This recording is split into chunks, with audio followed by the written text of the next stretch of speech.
Alright, fellow bass players. I'm about to do something dangerous. Here's my short scale Ibanez Headless bass. I want to put on the Dario Tapewound strings on it. Why is this dangerous? Because you might not know, but Tapewound strings, if you cut them, they unwind, right? And you have to cut them when you put them on headless bass. So I have to figure out a solution to keep them from unwinding. And as I am a synthesizer builder as well as a bass player, it has occurred to me a possible solution, and this is a risk. I'm risking like $50 that this string set cost, but I think it's a worthwhile risk because I really think this bass will sound really nice with tape-wound strings on it, and at least I'll get a video out of it, even if it breaks. But we're gonna try. So the possible solution that I'm thinking is using thermal shrink tubing that I use normally for synthesizer, for making cables and stuff. Basically, these are little tubes that when you hold heat underneath them, like a lighter, they shrink and hold. They're basically for when you're making cables, they isolate any exposed wires so that you don't cause any kind of short circuits, right? So I have a couple of different measurements of shrink tubing here. I think I probably have all of the measurements that I need for these strings. So the first thing we need to do is kind of measure out the strings and see where the shrink tubing needs to go on each string. So here's the strings, right? These are very nice. I use them on my fretless and I love them, and I think they will sound exquisite on the fretted bass as well. So they're wound in pairs of twos, and as you see, they have this purple winding, which is where you're supposed to wind them on the post of the bass. But this bass doesn't have a post because it's a headless. So first I'm gonna stick the ball in here to kind of measure where the shrink tubing is gonna have to go, right? And pretty much this area right here needs to be covered with shrink tubing. Let me get a plier. I think this is a good width. Let's make it large enough so that it can cover a wide area of the string, and that'll ensure, that'll give us more friction and better chance of the string surviving. It will also protect the string from the screw that's gonna tighten it in place, right? Because there's these screws here that tighten the strings on the head, on the headless head here. So let's see if this fits. Looks like it does, right? Let me go get a lighter. Oh, cheeky babies. Get away from here, cheeky babies.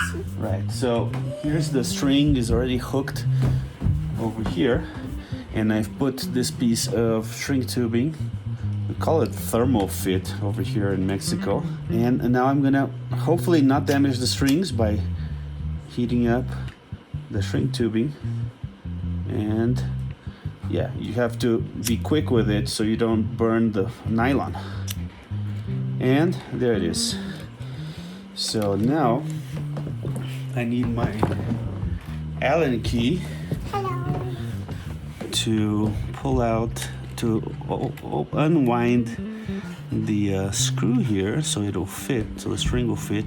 Because now it's thicker, right? Because it's got that shrink tubing protection that's hopefully gonna keep the string from unwinding. Let's turn this around.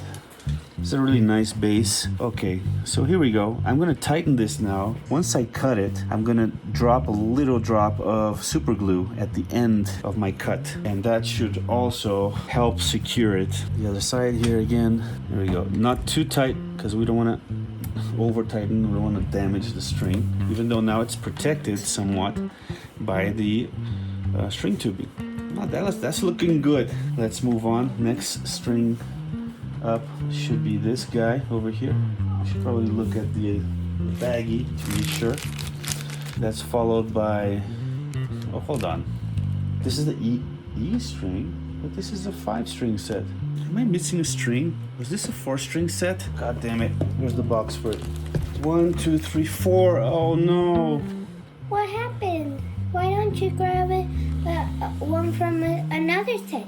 Because I don't have this kind of string. Oh no. Alright, so I've just checked and it was my mistake. I bought a 4-string set when I should have bought a 5-string set. But you know what? I'm going to continue making this video because this is a proof of concept for my idea. I think I'm just going to use, for now, just use a metal B string on this bass. Need it to fit through here. There. Yeah, at least I cleared the nut now. I'm going to go ahead and tighten it. Now I can cut it, and we're gonna give it of super glue. Let me go get the super glue. Tiny drop of super glue here.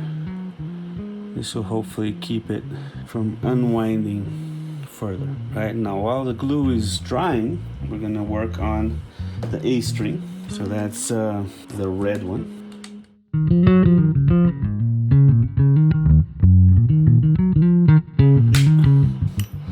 So I have to just be extra careful. So it's just a tiny drop. Oh no, you know what? That's just gonna be a super glue stain on my bass. Maybe the super glue wasn't the greatest idea. Or maybe I should do it off the bass. You know, we should try without the super glue. Okay, next string. Let's see if this black one fits.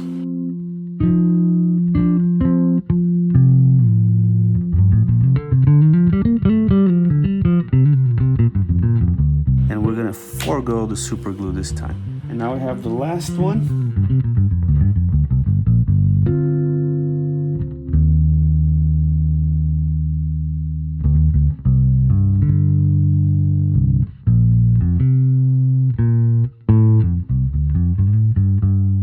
So sadly I don't have the B string for this set.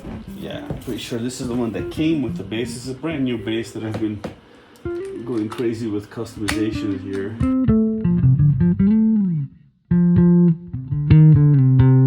Alright, so now we're gonna tune it up and hear what it sounds like. And I'll come back with an update after a few days showing off how these strings will sound on this bass. This is my Ibanez EHB 1505 SS for a short scale. It's a 30-inch scale version of this bass. Kind of the more unique sleeper version of it. Everybody's using the multi-scale ones. And I got this one, I really liked it. All right, I'll be back.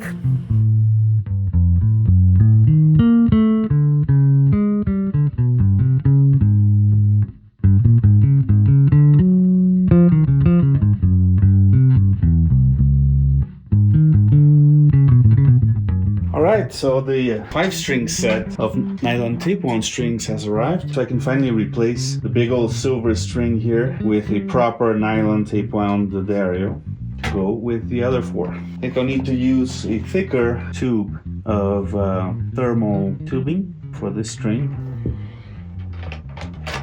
But first let's remove the one that's coming out. Loosen it up.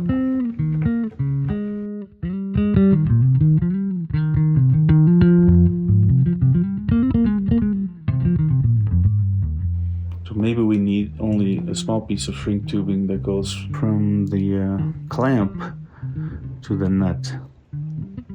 So you can't cover it here because it won't go through, and you can't go over the nut, so it has to be just here. I'm going to use a marker, I think.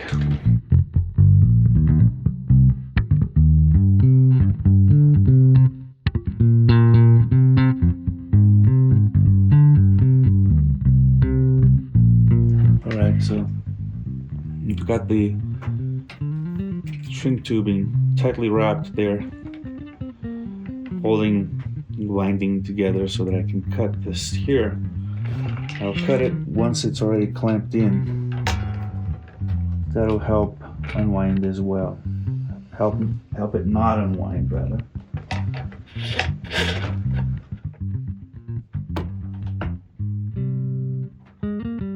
Tighten it good, but don't over tighten.